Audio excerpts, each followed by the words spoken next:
اتباع سنت کورس، سنت کو سیکھ کر اس کے مطابق ہم نے زندگی گزارنی ہے۔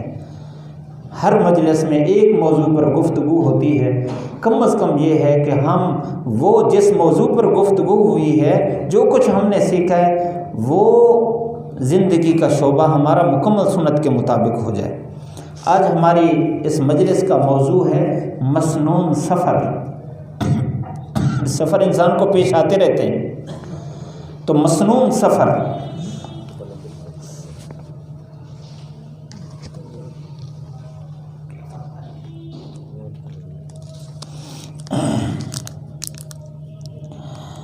سب سے پہلی بات، یہ جو سفر ہے یہ انسان کی ایک ضرورت ہے،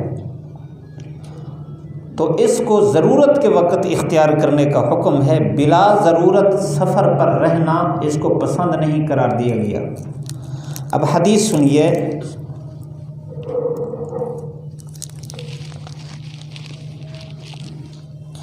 عن ابی ہریرہ رضی اللہ تعالی عنہ ان رسول اللہ صلی اللہ علیہ وسلم قال السفر قطعة من العذاب یمنع احدکم نومه وطعامه وشرابه فاذا قضى احدکم نحمته فلیعجل الى اہلہ۔ رواہ البخاری، بخاری شریف کی روایت ہے، حدیث کا نمبر ہے 3001۔ حضرت ابو ہریرہ رضی اللہ عنہ سے روایت ہے، رسول اللہ صلی اللہ علیہ وسلم نے فرمایا کہ سفر یہ عذاب کا ٹکڑا ہے۔ جزاکم اللہ، عذاب کا ٹکڑا ہے، اس کو عذاب کا ٹکڑا قرار دیا۔ فرمایا تم میں سے ایک کی نیند بھی خراب ہوتی ہے، اس کے کھانے میں بھی گڑبڑ ہوتی ہے، کھانے میں بھی رکاوٹ بنتا ہے، پینے میں بھی رکاوٹ ہوتی ہے۔ فرمایا جب تمہاری ضرورت پوری ہو جائے تو جلدی اپنے گھر والوں کے پاس واپس لوٹو۔ اس وجہ سے بلا ضرورت سفر کو پسند نہیں کیا گیا۔ اب سفر میں ضرورت پڑ گئی سفر کی، سفر میں سب سے پہلی سنت سفر کی تیاری کرنا۔ قرآن مجید میں اللہ تعالیٰ نے اس کا حکم فرمایا ہے، وَتَزَوَّدُوا فَإِنَّ خَيْرَ الزَّادِ التَّقْوَىٰ، کہ سفر کا زاد یعنی سفر کی تیاری کرو، سفر کے لیے سامان جمع کرو، اور بہترین زاد تقوی ہے۔ یعنی پہلے سے سفر میں تقوی اختیار کرنے کا ارادہ کر لو۔ سفر میں بہت سارے مواقع ہوتے ہیں، انسان نظر غلط اٹھا لے، کسی کی چیز پر للچائی نظر ڈال دے، حرص کینہ پیدا ہو جائے، کسی بڑے شہر میں چلا گیا، وہاں لوگوں کو دیکھ کر، ان کا مال دیکھ کر، ان کے مکان دیکھ کر دل دنیا کی طرف رغبت کرنے لگا، تو یہ انسان کے لیے نقصان۔ اس میں فرمایا خیر الزاد التقویٰ۔ تفسیر ابن کثیر میں اس آیت کے تحت ایک روایت ہے، عن جریر ابن عبداللہ رضی اللہ تعالی عنہ قال قال رسول اللہ صلی اللہ علیہ وسلم تزود ما تکف بہ وجہک عن الناس۔ فرمایا کہ جب سفر پر جانے لگے اتنا سامان ضرور لے کر جاؤ کہ لوگوں سے پھر ہاتھ نہ پھیلانا پڑے، لوگوں کے سامنے اپنے چہرے کو محفوظ رکھو۔ تو اتنا سامان اختیار کرنا یہ سب سے پہلی سنت ہے۔ سامان ساتھ لے جانا سفر میں یہ آپ صلی اللہ علیہ وسلم کا طریقہ ہے۔ حدیث سنیے، عن جابر رضی اللہ تعالی عنہ قال خرجنا ونحن 300 نحمل زادنا على رقابنا۔ رواہ البخاری، حدیث نمبر 2983۔ حضرت جابر رضی اللہ تعالیٰ عنہ فرماتے ہیں کہ ہم آپ صلی اللہ علیہ وسلم کے ساتھ ایک دفعہ نکلے، 300 آدمی تھے، تو ہم نے اپنا سامان سارا اپنے سواریوں پر لاد کر لے گئے۔ 300 آدمیوں کا جو آنے جانے کے سفر کا خرچ تھا وہ اونٹ پر ہی آنا تھا، تو آپ اتنا زیادہ سفر بھی لے کر گئے، زیادہ سفر۔ اگر مختصر افراد ہوں تو اس کے مطابق حدیث سنیے، عن اسماء بنت ابی بکر رضی اللہ عنہا قالت صنعت سفرۃ رسول اللہ صلی اللہ علیہ وسلم فی بیت ابی بکر حین اراد ان یہاجر الی المدینہ۔ رواہ البخاری، حدیث کا نمبر ہے 2979۔ حضرت اسماء رضی اللہ عنہ فرماتی ہیں، حضور صلی اللہ علیہ وسلم ہجرت کی رات جب مکہ سے مدینہ منورہ آنے لگے تو میں نے حضرت ابو بکر رضی اللہ تعالیٰ عنہ کے گھر میں آپ صلی اللہ علیہ وسلم کے سفر کا سامان تیار کیا جب آپ مدینہ کی طرف ہجرت کا ارادہ رکھتے تھے۔ اب سب سے پہلی سنت اس کے لیے تیاری کرنا، سامان جمع کرنا۔ اس کے بعد اگلی سنت کہ سفر کرنا ہے اس کے لیے کون سا دن سب سے بہتر ہے۔ ویسے تو سفر کے لیے سارے دن ہیں، سارے اوقات ہیں، لیکن سب سے بہتر دن کون سا ہے؟ حدیث سنیے، عن کعب بن مالک رضی اللہ تعالی عنہ قال قلما کان رسول اللہ صلی اللہ علیہ وسلم یخرج فی سفر الا یوم الخمیس، رواہ ابو داود 2605 حدیث کا نمبر ہے۔ لمبے سفر کے لیے جانا ہے تو کعب بن مالک رضی اللہ عنہ فرماتے ہیں آپ صلی اللہ علیہ وسلم اکثر سفر پر جمعرات والے دن نکلتے تھے۔ اور اگلی روایت کان یحب ان یخرج یوم الخمیس، بخاری شریف کی روایت ہے، حدیث کا نمبر ہے 2950 کہ آپ صلی اللہ علیہ وسلم جمعرات کو نکلنے کو بہت پسند فرماتے تھے۔ اب جمعرات کا دن ہے، بہتر ہے اسی دن سفر کرے۔ اور وقت کون سا بہتر ہے سفر کے لیے؟ فرمایا کہ اول دن کا اول وقت صبح کے وقت سفر کرے، یہ سب سے بہتر وقت ہے۔ عن صخر الغامدی رضی اللہ عنہ ان النبی صلی اللہ علیہ وسلم کان اذا بعث سریۃ او جیشا بعثهم الى اول النهار بعثهم في اول النهار وكان صخر رجلا تاجرا وكان يبعث تجارة في اول النهار فاثرى وكثر ماله، رواہ ابو داود حدیث کا نمبر ہے 2606 کہ حضور صلی اللہ علیہ وسلم کسی بڑی جماعت کو یا چھوٹی جماعت کو جب آپ کہیں بھیجتے تھے تو ان کو دن کے شروع میں بھیجتے تھے۔ یہ جو راوی ہیں ان کا نام ہے صخر الغامدی۔ فرمایا کہ یہ تاجر آدمی تھے اور ان کی عادت تھی کہ تجارت کے لیے جب نکلنا ہوتا تو دن کے شروع میں نکلتے۔ اس عمل کی برکت سے اللہ نے ان کے مال میں بہت نفع دیا اور مال بہت بڑھ گیا ان کا۔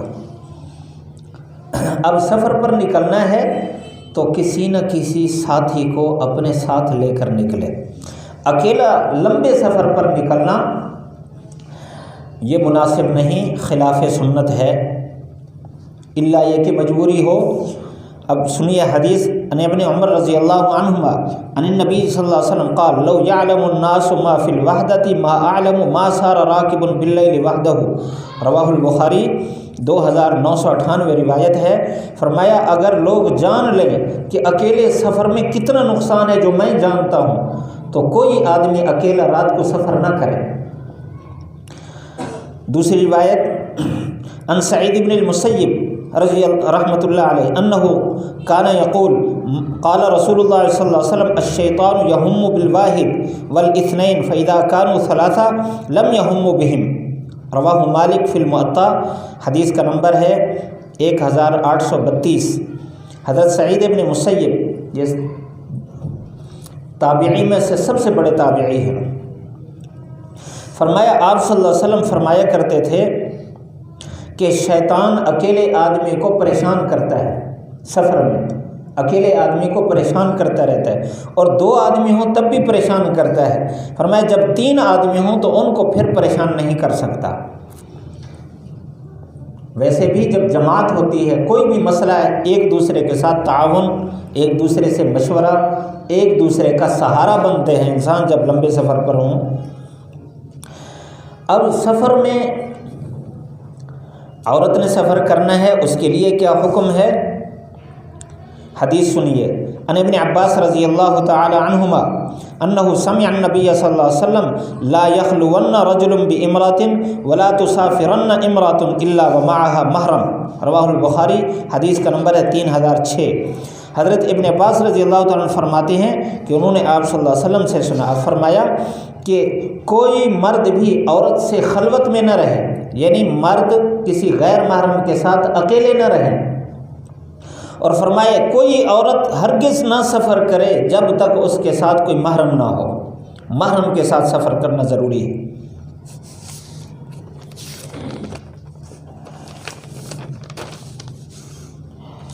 اب سفر پر جا رہے ہیں، سفر کے لیے ایک یہ سنت بھی ہے کہ جب 3 آدمی جا رہے ہیں تو 3 آدمیوں میں سے کسی کو اس سفر کا امیر بنایا جائے، کیونکہ بسا اوقات راستے میں اختلاف ہو جاتا ہے رائے کا۔ ایک ساتھی کہتا ہے فلاں سواری پر جانا چاہیے، دوسرا کہتا ہے نہیں اس پر جانا چاہیے، تیسرا کہتا ہے نہیں اس پر جانا چاہیے، یا کھانے میں یا کہیں ٹھہرنے میں۔ تو اس صورت میں جو امیر ہوگا ظاہر بات ہے مشورے میں اسی کی بات کو ترجیح ہوگی، جو وہ فیصلہ کرے گا اس پر چلنا آسان ہوگا۔ اس وجہ سے آپ صلی اللہ علیہ وسلم نے مستقل اس کا حکم فرمایا۔ حدیث سنیے، ان ابی ہریرہ رضی اللہ عنہ ان رسول اللہ صلی اللہ علیہ وسلم قال اذا كان ثلاثة في سفر فليؤمروا احدهم۔ ابو داؤد شریف کی روایت ہے، حدیث کا نمبر ہے 2609۔ حضرت ابو ہریرہ رضی اللہ تعالیٰ عنہ فرماتے ہیں رسول اللہ صلی اللہ علیہ وسلم نے فرمایا جب سفر میں تم 3 آدمی ہو تو ان میں سے 3 آدمی ہوں تو ان میں سے چاہیے ایک کو امیر بنا لیں۔ اب جب روانہ ہونے لگے، اب اگلی سنت، گھر سے روانہ ہوتے وقت یہ دعا پڑھ کے نکلے۔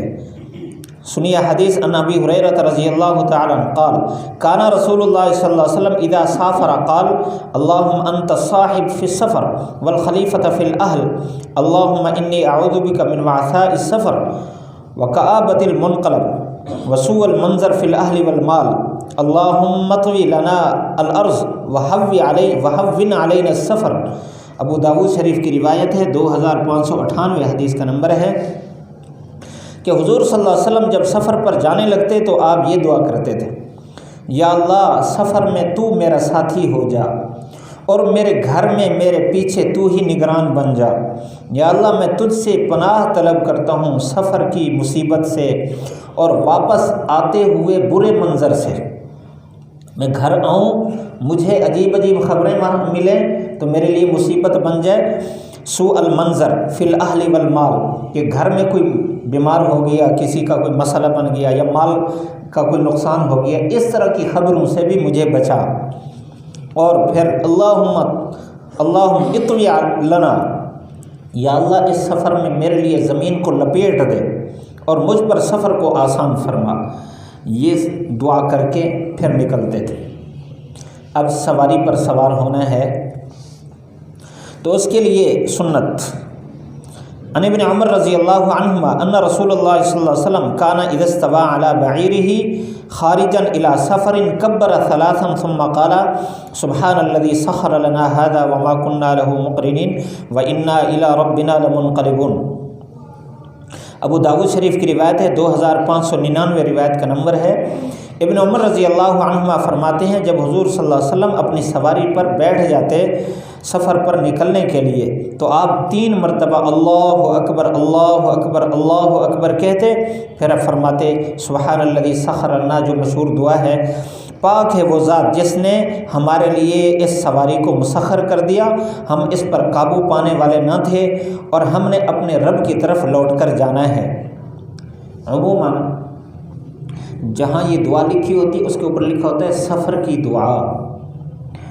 یہ سفر کی دعا نہیں ہے، یہ سواری پر سوار ہونے کی دعا ہے۔ سفر کی دعا پہلے گزر چکی ہے۔ اب جو سفر پر جا رہے ہیں گھر والوں کے لیے سنت ہے کہ ان کو الوداع کہیں، ان کو روانہ کریں۔ حدیث سنیے، ان قزع قال لی ابن عمر حلم اودعک کما ودعنی رسول اللہ صلی اللہ علیہ وسلم استودع اللہ دینک و امانک و خواتیم عملک۔ رواہ ابو داؤد، 2599 روایت کا نمبر ہے۔ ابن عمر رضی اللہ عنہما فرماتے ہیں، قضا فرماتے ہیں مجھے ابن عمر رضی اللہ عنہما نے فرمایا ادھر میں آپ کو الوداع کہتا ہوں جیسا کہ حضور صلی اللہ علیہ وسلم مجھے الوداع کہتے تھے۔ الوداع یعنی روانہ کرنا، اور ساتھ یہ دعا فرماتے میں آپ کو اللہ کے سپرد کرتا ہوں، آپ کے دین کو بھی اور آپ کی امانت کو بھی اور آپ کے اعمال کے خاتمے کو بھی۔ اب سواری پر سوار ہو رہے ہیں، ظاہر بات ہے جب 3 آدمی سوار ہو رہے ہیں سواری پر، اور سواری ایسی ہے جس میں جس طرح کے اونٹ ہے گھوڑا ہے، گدھا ہے، ان چیزوں پر سوار ہو رہا ہے، یا آج کل موٹر سائیکل ہے، تو اس کے سوار ہونے کی ترتیب کہ آدمی اپنے پیچھے سواری کو بٹھا سکتا ہے، یہ بھی سنت ہے۔ حدیث سنیے، مرد کے لیے حکم ہے، مرد کے لیے جو حکم ہے۔ ان اسامہ بن زید رضی اللہ عنہما ان رسول اللہ صلی اللہ علیہ وسلم رکب علی حمار علی اکاف علیہ قطیفہ واردف اسامہ وراءہ، رواہ البخاری، 2987 روایت کا نمبر ہے۔ حضرت اسامہ بن زید رضی اللہ تعالیٰ عنہ فرماتے ہیں کہ حضور صلی اللہ علیہ وسلم گدھے پر سوار ہوئے۔ گدھے پر سوار ہونا کوئی عیب نہیں ہے، آپ صلی اللہ علیہ وسلم نے سواری فرمائی ہے، اس پر آپ نے اس کو استعمال فرمایا۔ تو فرمایا کہ اس پر آپ صلی اللہ علیہ وسلم پر ایک چادر تھی اور آپ نے اپنے پیچھے اسامہ کو بٹھایا، تو یہ ثابت ہو گیا کہ اپنے پیچھے کسی سوار کو بٹھانا جائز ہے۔ اور اگر عورت ہے تو عورت کو تو ہر صورت پیچھے بٹھانا ہے۔ عورت کے لیے روایت سنیے، ان عائشہ رضی اللہ تعالی عنہا قالت قال لها رسول اللہ صلی اللہ علیہ وسلم اذهبي وليردفك عبد الرحمن، رواہ البخاری، حدیث کا نمبر ہے 2984۔ عبد الرحمن یہ حضرت عائشہ رضی اللہ عنہا کے سگے بھائی ہیں کہ حضور صلی اللہ علیہ وسلم نے حضرت عائشہ سے فرمایا جا اور عبد الرحمن کے پیچھے بیٹھ جا، وہ آپ کو پیچھے بٹھائے۔ یہ عمرے کے لیے بھیج رہے تھے وہاں تنعیم میں کہ وہاں سے عمرے کا احرام باندھ کے واپس آؤ۔ اس سے ثابت ہو گیا کہ عورت ہو تو اس کو پیچھے بٹھانا یہ بھی جائز ہے، محرم۔ اچھا، اگر پیدل سفر کر رہے ہیں، مرد بھی ہیں عورتیں بھی ہیں، تو بہتر ہے کہ دائیں طرف چلے، لیکن اس کے لیے شرط ہے کہ دائیں طرف چلنے میں آنے جانے والوں کو تکلیف نہ ہو، تب دائیں طرف چلے۔ ہمارے ہاں کیونکہ وضع ایسی ہے گاڑیوں کی کہ یہ بائیں طرف چلتی ہے، تو اگر آدمی دائیں طرف چل رہا ہو سامنے سے تو آنے جانے والوں کو مشقت ہوتی ہے، اس لیے مشقت سے بچانا فرض ہے، سنت کا درجہ بعد میں ہے۔ اگر راستہ خالی ہے تو دائیں جانب چلنا چاہیے، یہ پہلے کئی دفعہ حدیث گزری، ان اللہ یحب التیامن، اللہ تعالیٰ دائیں طرف کو پسند فرماتے ہیں، آپ صلی اللہ علیہ وسلم دائیں طرف چلتے تھے۔ اور اگر مرد عورت اکٹھے ہیں تو ایسی صورت میں مردوں کے لیے کیا حکم ہے، حدیث سنیے۔ ان ابن عمر رضی اللہ تعالی عنہما ان نبی صلی اللہ علیہ وسلم نہا ان یمشی یعنی الرجل بین المرأتین، رواہ ابو داود شریف کی روایت ہے، حدیث کا نمبر ہے 5273۔ حضور صلی اللہ علیہ وسلم نے دو عورتوں کے درمیان مرد کے چلنے سے منع فرمایا، یعنی مرد عورتوں کے درمیان چلنا جائز نہیں ہے۔ اب عورتیں پھر رہی ہیں درمیان میں، مرد کہاں جائیں؟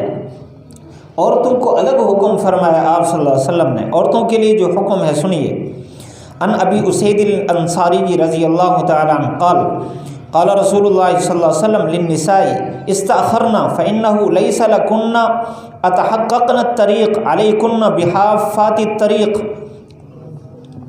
فكانت المرأة تلتصق بالجدار حتى أن ثوبها لا يتعلق بالجدار من لصوقها به، رواہ ابو داود، حدیث کا نمبر ہے 5272۔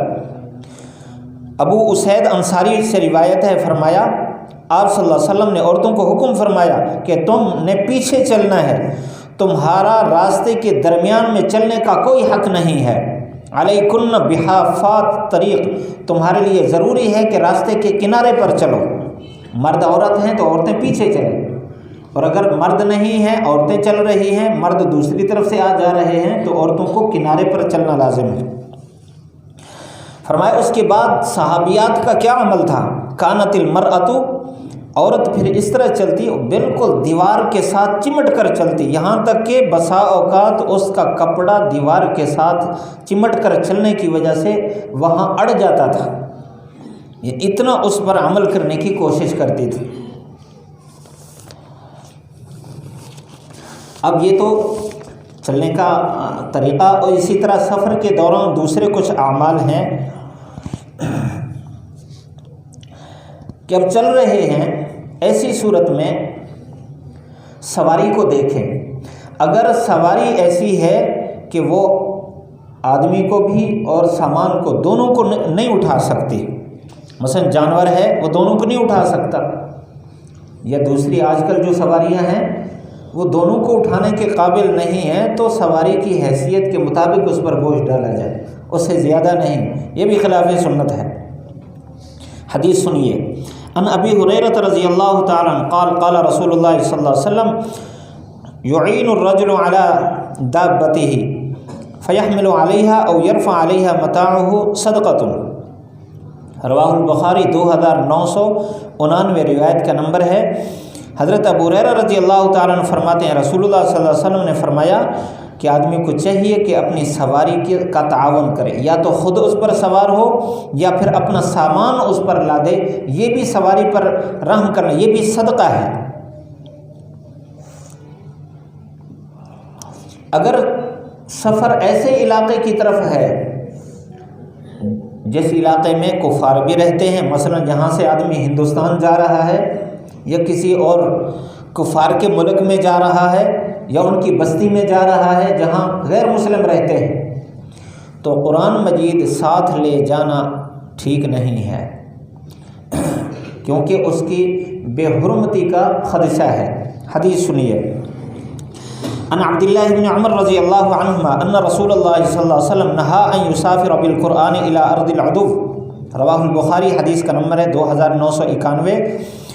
عبداللہ ابن عمر رضی اللہ عنہما سے روایت ہے رسول اللہ صلی اللہ علیہ وسلم نے روکا کہ آدمی قرآن لے کر دشمن کی زمین کی طرف جائے۔ اب سفر کر رہے ہیں، راستے میں اونچی جگہ آ گئی، کہیں اترنا ہو گیا، کہیں اوپر چڑھنا ہو گیا، اس کے لیے بھی سنت عمل ہے۔ حدیث سنیے، ان جابر بن عبداللہ رضی اللہ تعالی عنہ قال كنا اذا صعدنا كبرنا واذا نزلنا سبحنا۔ حضرت جابر رضی اللہ عنہ سے روایت ہے، فرماتے ہیں کہ ہم جب کسی چڑھائی پر چڑھتے تھے تو ہم اللہ اکبر کہتے ہوئے چڑھتے تھے، جب کہیں سے اترنا ہوتا تو ہم سبحان اللہ کہہ کر اترتے تھے، یہ بھی سنت عمل ہے۔ بخاری کی روایت ہے 2993 روایت کا نمبر ہے۔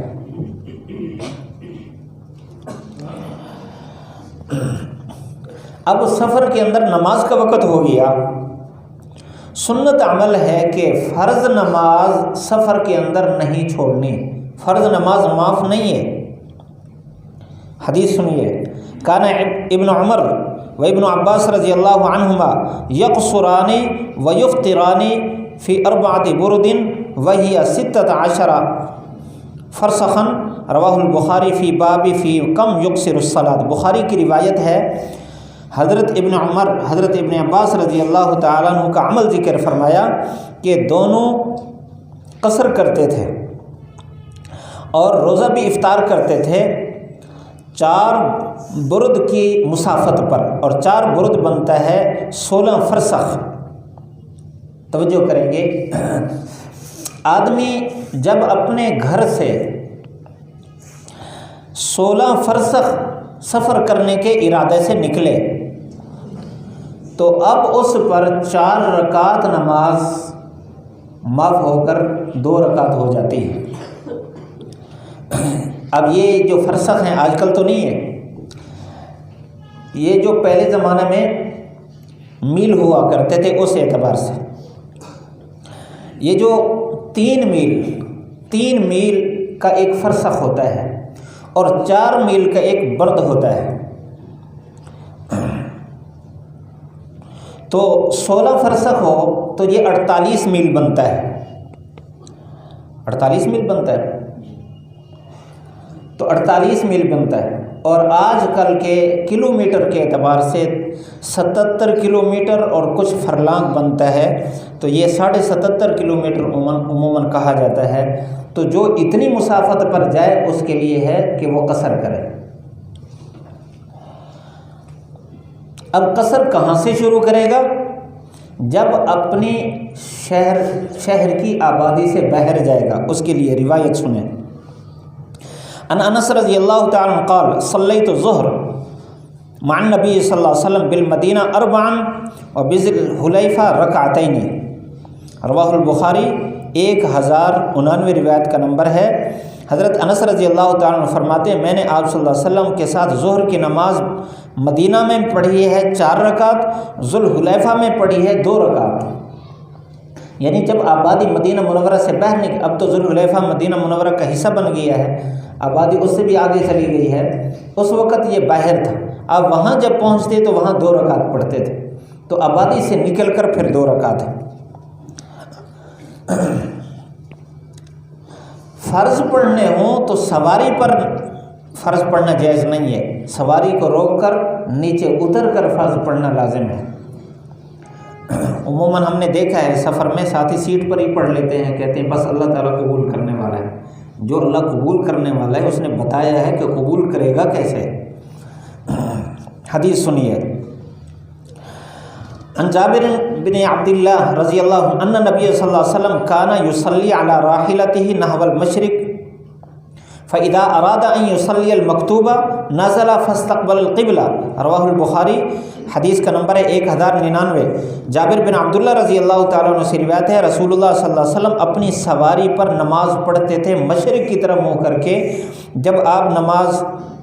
جب نفل پڑھتے تھے، جب آپ ارادہ کرتے تھے فرض پڑھنے کا تو سواری سے اترتے اور قبلے کی طرف رخ کر کے آپ نماز پڑھتے۔ تو فرض نماز اتر کر پڑھنی ہے، اور اگر سواری پر بھی پڑھنی ہو تو کھڑے ہو کر قبلے کی طرف رخ کر کے نماز پڑھنی ہے، اور اگر نفل پڑھنی ہے تو نفل بیٹھ کر جس طرف رخ ہے سواری کا اس طرف منہ کر کے پڑھ سکتے ہیں۔ حدیث سنیے، عن جابر بن عبد اللہ رضی اللہ تعالی عنہ ان نبی صلی اللہ علیہ وسلم کان یصلی التطوع وهو راکب فی غیر القبلہ، رواہ البخاری 1094 حدیث کا نمبر ہے۔ جابر بن عبداللہ رضی اللہ عنہ فرماتے ہیں آپ صلی اللہ علیہ وسلم نفل پڑھ لیا کرتے تھے سوار ہو کر قبلے سے رخ پھیر کر کے بھی، تو یہ جائز ہے۔ اگر ایک نماز کے بعد دوسری نماز، دونوں نمازوں کو اپنے اپنے وقت پڑھنا مشکل ہو رہا ہو تو دونوں کو جمع کر سکتے ہیں، لیکن جمع کرنے کا طریقہ یہ ہے آپ صلی اللہ علیہ وسلم ظہر کو مؤخر کرتے، عصر کے قریب لے جاتے، پھر ایک ہی جگہ پر اتر کر پہلے ظہر کی نماز پڑھ لیتے، اتنی دیر میں عصر کا وقت داخل ہوتا، پھر آپ عصر کی نماز پڑھتے تھے۔ اسی طرح مغرب کو آپ مؤخر کر دیتے ہیں عشاء تک، جب عشاء کا وقت قریب آتا تو آپ ادھر کر پہلے مغرب کی نماز پڑھتے، اتنی دیر میں مغرب کا وقت مکمل ہو جاتا، عشاء کا وقت شروع ہو جاتا، آپ عشاء کی نماز پڑھ لیتے، پھر آپ آگے چلے جاتے۔ اب روایت سنیے، عن عبداللہ بن عمر رضی اللہ تعالی عنہما قال انی رأیت النبی صلی اللہ علیہ وسلم اذا جد به السیر اخر المغرب وجمع بینہما، رواہ البخاری 3000 روایت کا نمبر ہے۔ حضرت عبداللہ بن عمر رضی اللہ عنہ فرماتے ہیں میں نے حضور صلی اللہ علیہ وسلم کو دیکھا جب آپ کو بہت جلدی ہوتی چلنے میں تو آپ مغرب کی نماز مؤخر کر دیتے تھے اور مغرب عشاء کو آپ جمع کرتے تھے۔ اپنے وقت سے مؤخر کرنے کا یہی مطلب ہے کہ عشاء کے قریب لے جاتے تھے۔ اس کے علاوہ کچھ اعمال ہیں جو آدمی اپنے مقام پر رہ کر اعمال کر رہا ہو، سفر میں جانے کی وجہ سے وہ اعمال نہ کر سکے، اللہ تعالیٰ کا اس پر احسان رہتا ہے، سنت کے مطابق اگر وہ سفر کر رہا ہے تو اس کو اپنے حضر والے اعمال کا ثواب ملتا رہتا ہے نہ کرنے کے باوجود بھی۔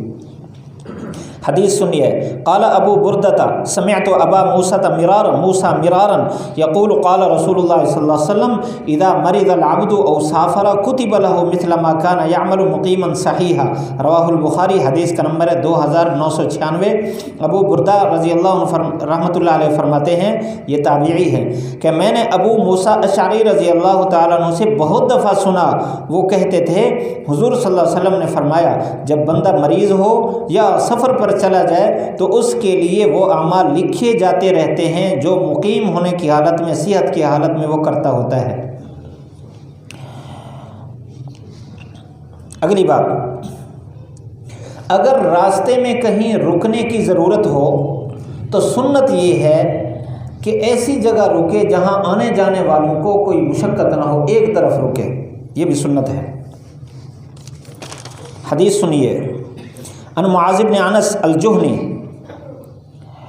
رضی اللہ تعالیٰ عنہ قال فضیق الناس المنازل وقطعوا الطریق فبعث النبی صلی اللہ علیہ وسلم منادی ینادی فی الناس ان من ضیق منزلا او قطع طریقا فلا جہاد لہ، رواہ ابو داود، حدیث کا نمبر 2629۔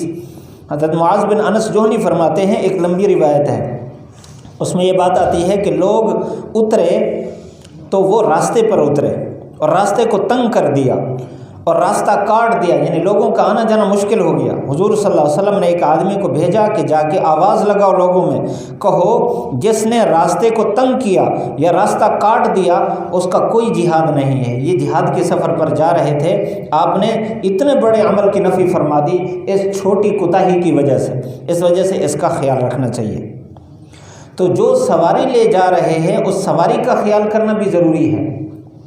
اگر جانور ہے تو اس کی ضروریات الگ ہیں، باقی جو ہماری دوسری سواریاں ہیں پٹرول والی اس کی ضروریات الگ ہیں، تو ان کا خیال کرنا بھی سنت ہے۔ حدیث سنیے، ان انس رضی اللہ تعالی عنہ قال كنا اذا نزلنا منزلا لا نسبح حتى نحل الرحال، مشکات شریف کی روایت ہے، 3917 روایت کا نمبر ہے کہ ہم جب کسی جگہ اترتے تھے اس وقت تک ہم نمازیں نہیں پڑھتے تھے جب تک سواریوں سے کجاوے نہیں اتار دیتے تھے، یعنی اپنا سامان محفوظ کر کے سواریوں کو بھی راحت پہنچائیں، ایسا نہیں کہ اس کو باندھ کر پھر نماز شروع کر دے، وہ تو تکلیف میں رہے گا۔ اس لیے میں یہاں ایک جملہ معترضہ کے طور پر عرض کرتا ہوں کہ ہمارے بعض احباب جانوروں پر سبزیاں یا پھل اس پر بیچتے ہیں، تو سارا دن جانور بیچارہ دھوپ پر کھڑا ہے، وہ بھی کھڑے، اپنے اوپر تو سایہ کیا ہوتا ہے لیکن جانور دھوپ پر ہوتا ہے، اس کو باندھ رکھا ہے، اس طرح کرنا جائز نہیں ہے۔ آپ نے تو اس بات سے بھی روکا کہ سواریوں کو ممبر نہ بناؤ، یعنی سواریوں کو روک کے کھڑے ہو جاؤ، اس کے اوپر بیٹھ کر کسی سے گپ شپ شروع کر دی، اتنا بھی جائز نہیں ہے۔ تو سارا دن جو سواری بندھی ہوئی ہے اس کا کیا حشر ہوتا ہے۔ اب پہنچ گئے واپسی کی سنتیں۔ جب ضرورت پوری ہو جائے فوراً واپس آنا چاہیے، سب سے پہلے یہ سنت ہے۔ ان ابی ہریرہ رضی اللہ تعالی عنہ ان رسول اللہ صلی اللہ علیہ وسلم قال السفر قطعة من العذاب يمنع احدكم نومه وطعامه وشرابه فاذا قضى احدكم نحمته فليعجل الى اهله، رواہ البخاری، 3001 روایت کا نمبر ہے۔ آپ صلی اللہ علیہ وسلم نے فرمایا سفر عذاب کا ٹکڑا ہے، تم میں سے ایک کو نیند سے روکتا ہے، کھانے سے، پینے سے، جب تمہاری ضرورت پوری ہو جائے تو جلدی اپنے گھر واپس لوٹو۔